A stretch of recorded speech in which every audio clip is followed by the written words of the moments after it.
కేంద్ర మంత్రి కిషన్ రెడ్డి గారు పెట్రోలు డీజిల్ కొరత ఏమి లేదు, ఎవరు కూడా ఇబ్బంది పడాల్సింది లేదు, గ్యాస్ కూడా సమృద్ధిగా లభిస్తూ ఉందని చెప్పి ఆయన ప్రెస్ మీట్ పెట్టి చెప్తా ఉన్నాడు. అదే హైదరాబాద్లో కూర్చొని చెప్తా ఉన్నాడు.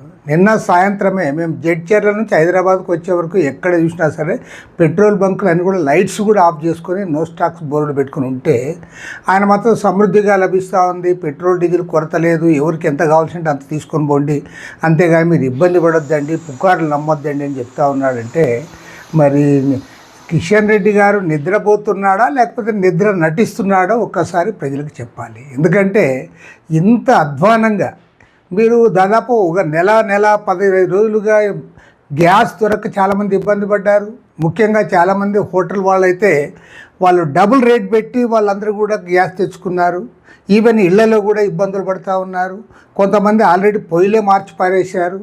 ఈ రకంగా ఒకవైపు గ్యాస్తో ఇబ్బంది పడుతూ ఉన్నారు. ఇప్పుడు వాహనదారులందరూ కూడా పెట్రోల్ దొరక్క డీజిల్ దొరక్క ఇబ్బందులు పడుతూ ఉంటే పెద్ద ఎత్తున భారీ క్యూలు ప్రతి దగ్గర కూడా కనపడతా ఉన్నాయి. గ్రామీణ ప్రాంతాల్లో రైతులు కూడా ఇబ్బంది పడుతూ ఉన్నారు. ఇంత ఇబ్బందులు పడుతూ ఉంటే ఏమీ లేదు, అంతా కూడా సజావుగా ఉంది, మీరు అందరితో నమ్మొద్దండి, పుకార్లు నమ్మొద్దండి అని చెప్పి మీరు మాట్లాడుతూ ఉన్నారంటే అసలు మీకు ప్రజలు కాబట్టలేదు. మీకు కావాల్సిందంతా రాజకీయాలు కావాలి, ఎలక్షన్లు కావాలి, ఎన్నికల్లో ఎట్లా గెలవాలి, దానికోసం ఎలాంటి భావోద్రేగాన్ని రెక్కచ్చు పద్ధతిలో మీరు ఆలోచిస్తున్నారు తప్ప ప్రజల గురించి పట్టించుకోవడం లేదు. అదేవిధంగా ఫిరాయింపులపైన మీరు కాన్సన్ట్రేట్ చేస్తూ ఉన్నారు.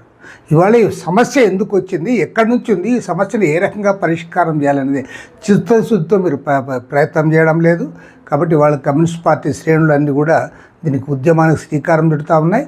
ప్రభుత్వం ఇప్పటికైనా సిన్సియర్గా సమస్యను గుర్తించి ఆ సమస్య పరిష్కారానికి వారు ముందుకు రావాలని చెప్పి కేంద్ర ప్రభుత్వాన్ని డిమాండ్ చేస్తూ ఉన్నారు.